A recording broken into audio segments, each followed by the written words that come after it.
Episode 4 was a short one but cut straight to the point. We have finally, a season later, seen more of Grogu's flashback. In the past, we'd all seen Grogu located in the Jedi Temple, Jedi's protecting him, and the ruthless 501st blaster fire everywhere. But whether or not it was one of those four, or someone else, was unknown to us until now. Grogu, thanks to the help of these Jedi, makes it to the elevator, but the Jedi with him is shot before the door closes, leaving Grogu alone. As time goes on, we've only seen more of Order 66, from Revenge of the Sith, Fallen Order, Bad Batch, and now The Mandalorian. Tales of knights and masters alike fighting to the last to save their Padawans. However, once Grogu is in the elevator, we see it open and we're greeted by Kelleran Beq, portrayed by none other than Ahmed Best. And in case you didn't know, he's the same actor that portrays Jar Jar Binks. Now, I was 4 years old when Phantom Menace came out, and I thought he was hilarious. I used to watch it was the videotape in the gold box constantly. Now, he was horribly treated by many people when that film came out, and we can't take that experience away from him, but hopefully this new character gives him a bit more hope for Star Wars, because he is such a huge fan. And before anyone says it, I'm banning any Ahmed Best's redeemed comments. It was never needed. Who is this Kelleran Beq? We actually first see him in a kids TV show called Jedi Temple Challenge, where younglings are put through a series of challenges to teach them about the core principles of the Jedi. Now, if you're in the UK, think of the TV show Raven. What are his Force powers? Well, he can levitate objects, which seems to be something most, if not all, Jedi possess. He's also able to communicate through the Force, which seems to be how Ahsoka and Grogu spoke in the past, leading us to learn his name. With this in mind, it wouldn't be surprising if he was in regular contact with Grogu, helping him with his first steps of the Jedi. Something we constantly see is the 501st shooting down Padawans, Knights, and even Masters with their precise shooting. And after all, there is a reason why Anakin drilled Ahsoka constantly. Clones are just better in every way compared to its droid counterpart.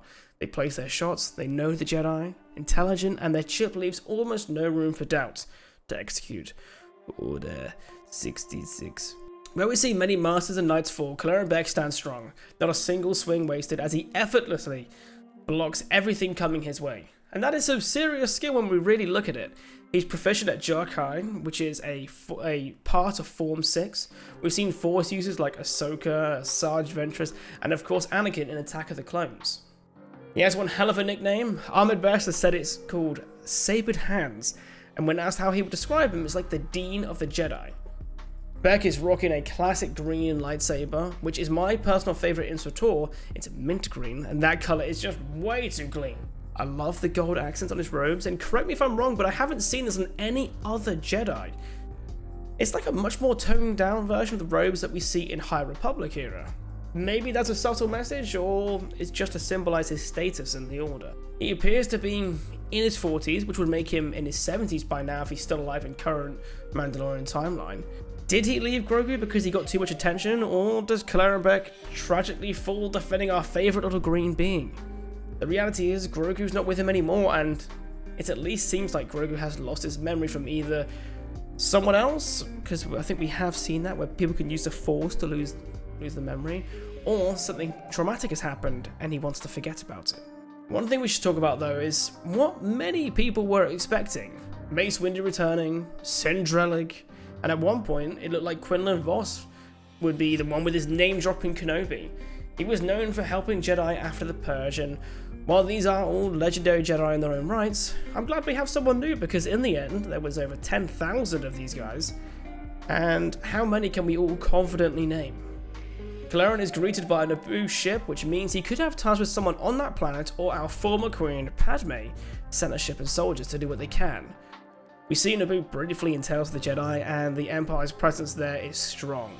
Maybe that isn't just because it's Palpatine's home planet, but being Padme's as well, her legacy at the end became that of opposing the increasing tyranny of Chancellor Palpatine. The soldiers says, "Where are the others?" And this could mean it was something to do with the youngling group that Reva was in. This could be a coincidence, as I'm sure there are many younglings in the temple, but it always makes me curious on how everything would have gone if they all made it to Beq. For now though, the information is lacking. I look forward to finding out more as time goes on. The question is whether or not it'll be in this season or the next one. I personally would love for us to see exactly how Grogu ended up where he was by the time Din meets him by the end of this season. However, that's not looking likely. His past is holding him back, and this could set him free, allowing him to reach his full potential. But let me know what you guys think. Who would you have liked to rescue Grogu from the temple? Would it have been a Jedi? Would it have been a non-Jedi? Either way, I'm absolutely amazed how much you all enjoyed the last one.